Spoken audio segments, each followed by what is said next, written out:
Hi, my name's Tim Davis. Apologies for the delay there. We're learning as we go, as most of you are in this crazy environment that we're living in right now. Thank you for your patience. As I said, my name's Tim Davis. I'm an associate professor here at the Batten School of Leadership and Public Policy at the University of Virginia. I've had a pretty circuitous route to becoming a college teacher. Starting in marketing management at the Procter & Gamble company, and then as a clinical psychologist and counseling center director. But in those environments, I got restless for how to scale up our efforts to support the emotional development of young people and build out their leadership potential,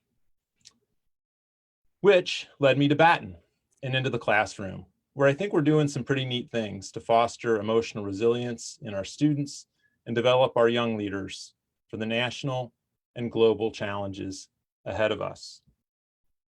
I'm going to open with some comments, and I invite you to take some mental notes on things you'd like to ask about in a few minutes when we take questions and answers. Leading off, I wanted to tell you a little bit about a pretty amazing woman named Emmy Werner. Dr. Werner did some incredible research back in the 70s and the 80s. She conducted a 30-year longitudinal study of severely disadvantaged and at-risk children. She studied them from infancy until the age of 30. How she ever got that funded, I have no idea. But here are two of her big findings from that 30-year longitudinal study. First, about a third of these children were just more resilient than others. Through tragedies, losses, lack of resources, about a third of them just kept going. They seemed almost undeterred. Second finding is that some of them became more resilient over time. They learned and they adopted strategies for overcoming their challenges. In other words, they learned to become resilient, which in some ways became the name of Dr. Werner's book about these children, Vulnerable but Invincible. You see, resilience is not something that's innate or God-given. It's not like eye color or height. We don't have control over those things.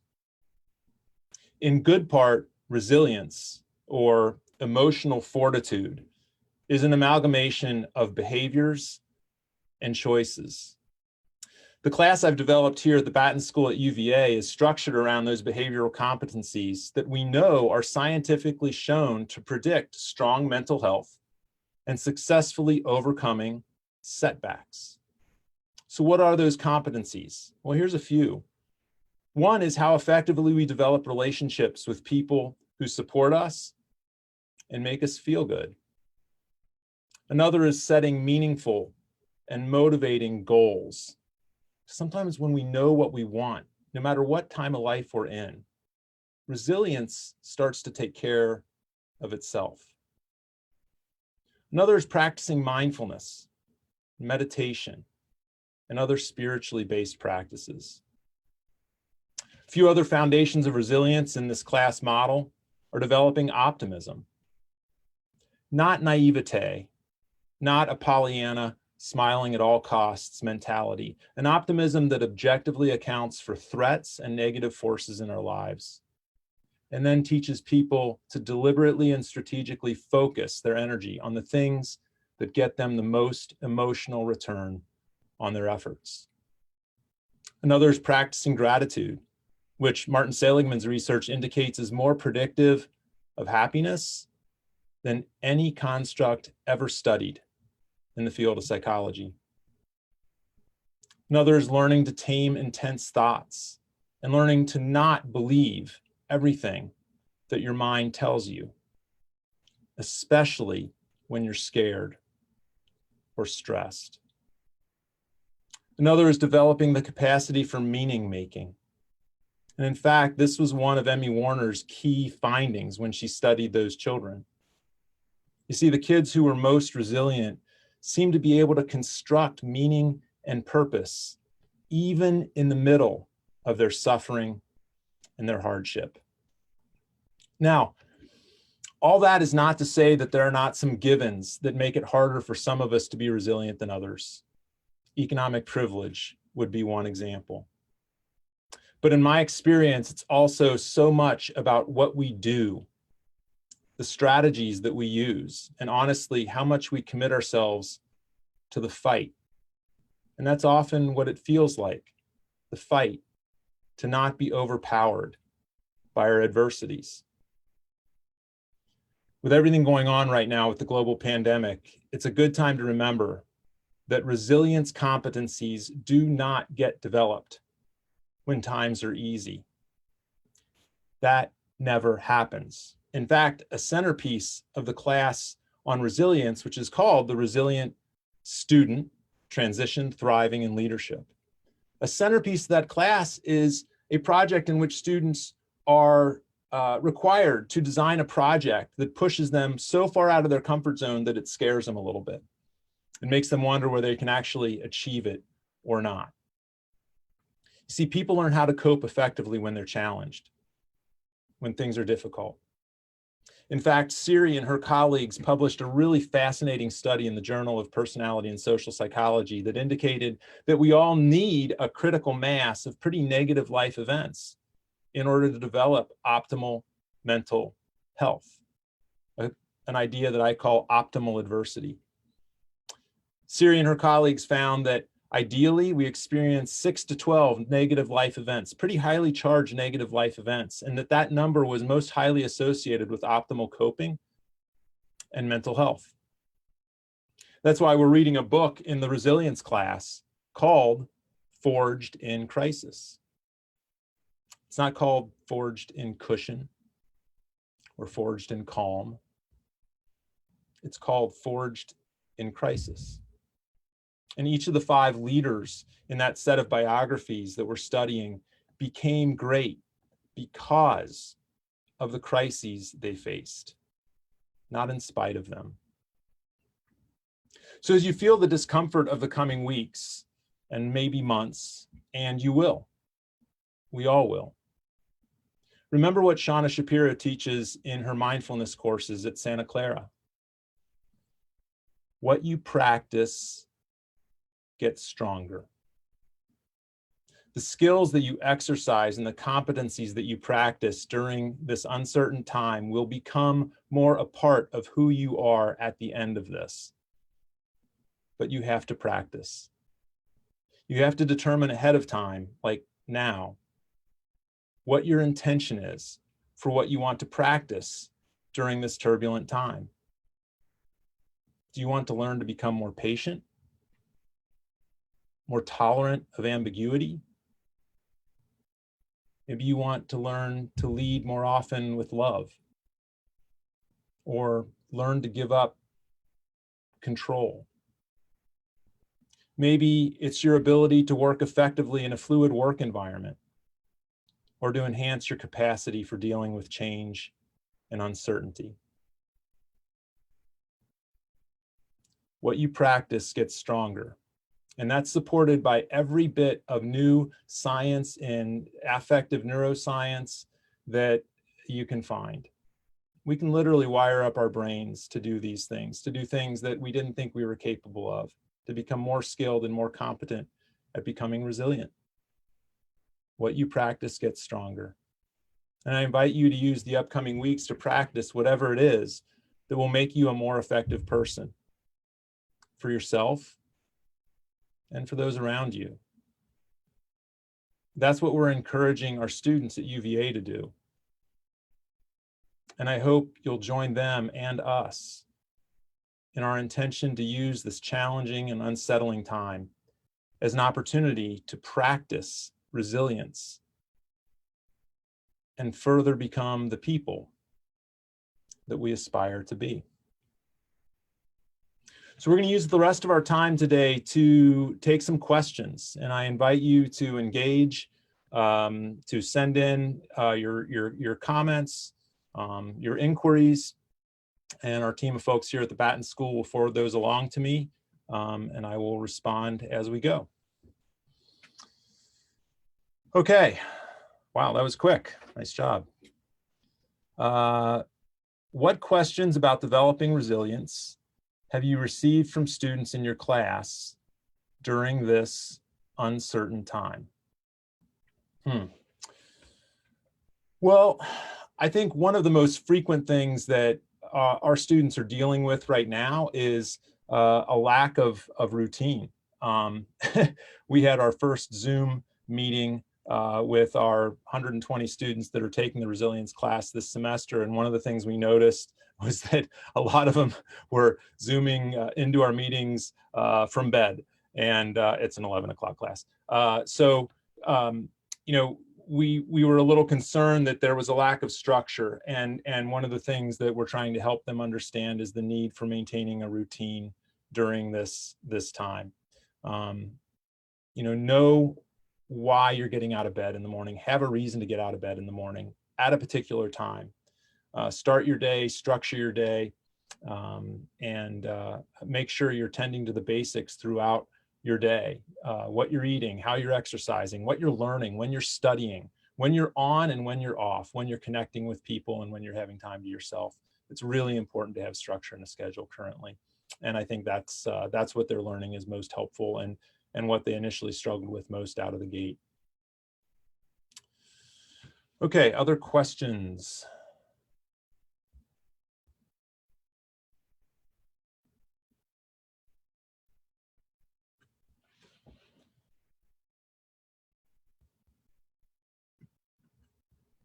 We might have a screen freeze here. Ah, there it's going again. Question is, how should I introduce myself to mindfulness? Wow, that's a great question. So listen, the research on mindfulness is burgeoning. I mean, it is associated with such a plethora of positive mental health outcomes that however you can get yourself introduced to it, I encourage you to do so. Some of the best ways to start are to actually look at some of the apps that are available on your phone.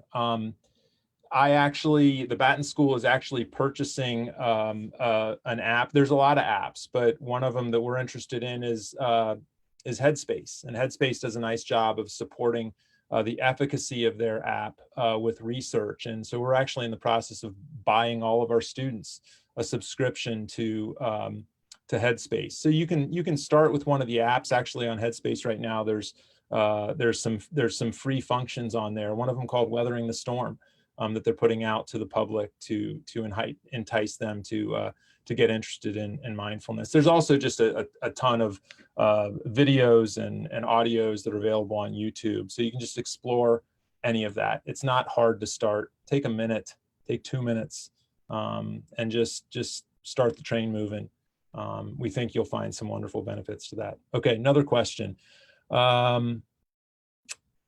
Hi, this is kind of two questions, but what would be an approach that anyone could use in order to cope effectively with the current health crisis and foster personal resilience, as well as communicating resilience to those around you? And how do you differentiate this optimism from naivete? Okay, so two questions there. With regard to the question of how do we use this time in order to cope effectively, I really would go back to what I started this session with. Really determining ahead of time, what do you want to practice? In other words, what purpose, what meaning are you going to make out of this in your own life? What are your goals for who you want to become as you navigate this really difficult time? As I said earlier, keep a routine. Know why you're getting out of bed in the morning and what time. Make sure that you structure in the important things into your life. Know when you're on, know when you're off. Pay attention to the other basics. Manage your energy. That's one of the 10 foundations of emotional resilience that we teach in the class. Manage your energy. Make sure that you're keeping an appropriate sleep pattern. If you're not going to work or you're not going to school, make sure you're still going to sleep and getting up at the right time. Pay attention to your diet, get your exercise. Another part of managing your energy is paying attention to your brain health. You know, there's an amazing idea, an amazing approach that started in clinical psychology called behavioral activation. And behavioral activation is really nothing more than giving your brain the activities it needs in order to produce the feel-good neurotransmitters in the brain. You know, we all need ample supplies of serotonin and norepinephrine and dopamine, but in order to have those things in ample supply, we need to do things that we enjoy.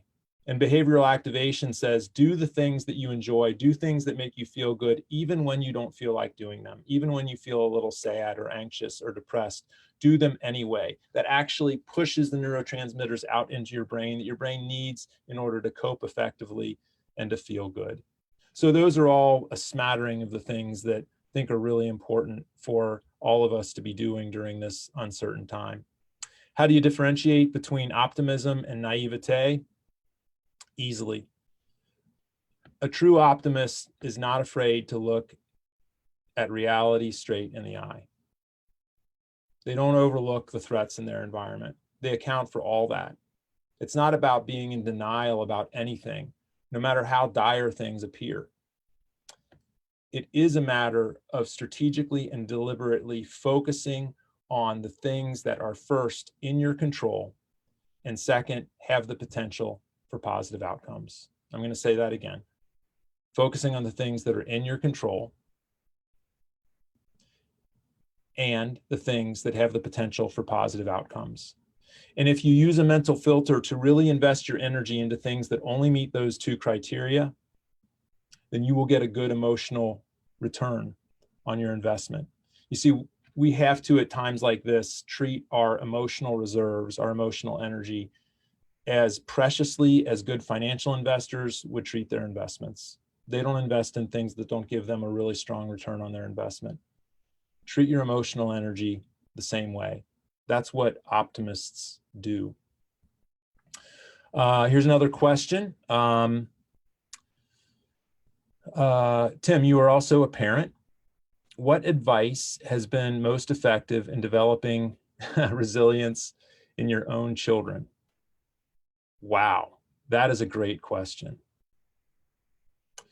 So, boy, how much time do you have? I think, yeah, I do. I have 3 kids, an 18-year-old, a 13-year-old, and a 10-year-old. My 18-year-old is, as many of your children are, is really devastated right now. She's lost her senior soccer season. She's lost prom. She's lost graduation. We just heard yesterday that Virginia is closing down the schools for the rest of the school year. It's devastating to her. You know, I think where I've tried to start as a parent with Riley and with my other kids is, first of all, giving them space for their feelings. Being resilient doesn't mean pushing away negative feelings, anxiety or stress or sadness. It actually means being able to experience those feelings fully, but also to not get mired in those things, to give them space and then make a decision to move on into, again, what do you have control over and what has the potential for positive return on your efforts. A second thing that I've really tried to work with my kids on in terms of building their resilience is making sure that they are their own problem solvers, that my spouse and I don't rush in too quickly in order to help them navigate their trials and their adversities, whether they're academic or social adversities. We try to be supportive observers of their process and allow them to struggle and to feel the discomfort of those things and not deprive them of the gifts of that discomfort. Because we know that to get into the zone of optimal development, young people, all of us, need to be uncomfortable. I try not to take that away from them, and I would encourage you not to try to take that away from your own kids. Another question. As a fellow UVA professor, students report to me that the changing directions and imperfect information from officials can be challenging. I note that new information / challenging circumstances requires leaders to issue new directives. How would you encourage people to listen to leaders in this environment, which requires a lot more hierarchy than many of us are used to? So, I think this question reflects kind of a paradox, and the power of paradox is something that I'm more and more interested in as I develop the leadership curriculum in my courses here at the Batten School. But I think the paradox here is being open to information out there, being open to ideas that you disagree with, being open to information that you might even be suspicious of, and holding on to what you know and believe to be true for you in your life and in your value system. And that paradox of being open to what you're hearing and not assuming that you already know everything you need to know, and holding on to your core perspectives and beliefs and instincts about who has your best interests at heart and the value of what they're telling you really is a paradox. And I think it's a matter of going back and forth between those two poles: humility and openness, and confidence and truth to your core of what you know and believe to be true. Here's a question from Charlotte. What resources, such as books, websites, and research, would you recommend to help build resilience during times of stress? Good question, Charlotte. A couple of books that I would really recommend. We haven't talked today yet about another of the 10 foundations of emotional resilience, which is growth mindset. Carol Dweck has done amazing research on this concept and has a book called Growth Mindset: The New Psychology of Success.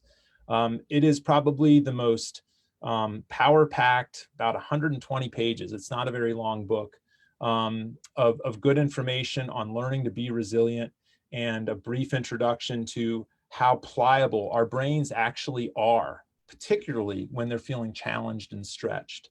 I think that's an amazing book and a really important book that I would encourage you to take a look at. There's a lot of books. Some of them are sitting right here. I'll just grab one. This is called The Resilience Factor. It's by Rivich and Shadi. And that's another good book that's very research-based, that looks into a lot of the similar resilience competencies that we're teaching out in the class, and obviously more detail than what I can talk about today. Martin Seligman's written some great books on resilience and optimal mental health. I'd encourage you to check any of those out as well. Another question from Facebook. Any tips on practicing the paradox of being open to what you are experiencing and holding on to your core beliefs? One of the most helpful books that I've come across in the past year or so is a book by Barry Johnson, and it's called Polarities. It's a model that I teach to my graduate student courses. And polarities are really interdependent opposites. They're things that feel like it should be all one, like I'm confident in what I believe and I know what I need to believe to be true, and humility and openness to being impressed and influenced by others.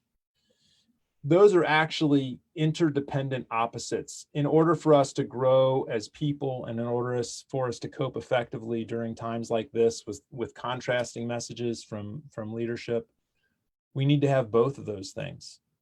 And so I'd say the only tip that I have is just know that confidence in yourself and openness to influence from others are two interdependent poles. They need each other. And if you find yourself getting too confident or too mad about what somebody's telling you, try to soften. And if you find yourself being pulled astray and being too awestruck by someone or something that you're hearing, pay attention to that, right? And question as you go.